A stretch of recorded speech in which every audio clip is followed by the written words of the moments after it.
आपने मुझे बहुत समय पहले बाथो बोराई की पूजा करने के लिए बुलाया था, आपके पवित्र वृक्ष की पूजा करने के लिए बुलाया था।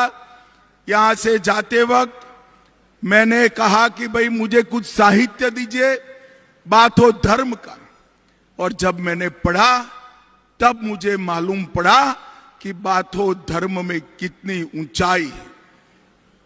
बाथो शब्द में बा और थो दो धातु है और इसका मतलब है पंच तत्वों के निर्माता का गहरा रहस्य। बा का मतलब होता है पांच और थो का होता है गहरा।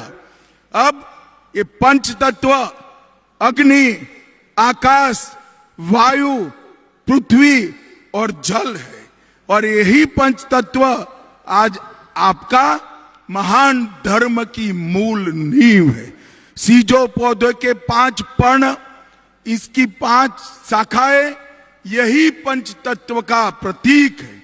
संगा राशि, मेहता हाजी और बारिंग थाम, ये तीनों देवताओं का भी जब मैंने वर्णन पढ़ा तब ब्रह्मा, विष्णु और महेश के वर्णन से हूबहू मिलता हुआ वर्णन मुझे मिला।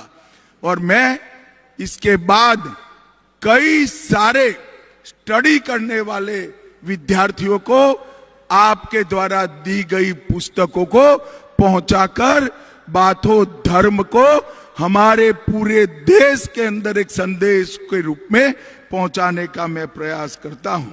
भाइयों बहनों, जब आपकी भाषा, हमारी भाषा, बोडो भाषा 8वीं अनुसूची में शामिल है, तब यहां से विश्वजीत देमारी राज्यसभा में थे स्पीकर बनने से पहले।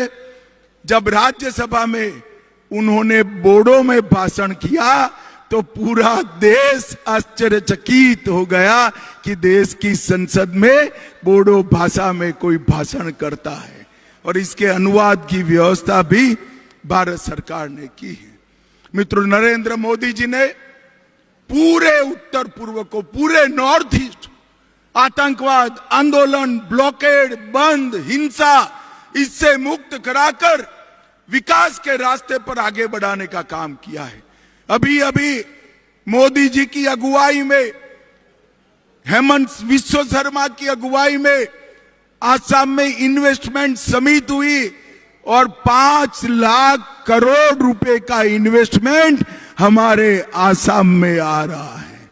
आज आपसू के इस खुले सम्मेलन में मैं बोडो युवाओं को कहने आया हूं कि आप पढ़ाई लिखाई को आगे बढ़ाइए, विद्या अभ्यास को आगे बढ़ाइए, शांति की प्रक्रिया को स्थापित करिए।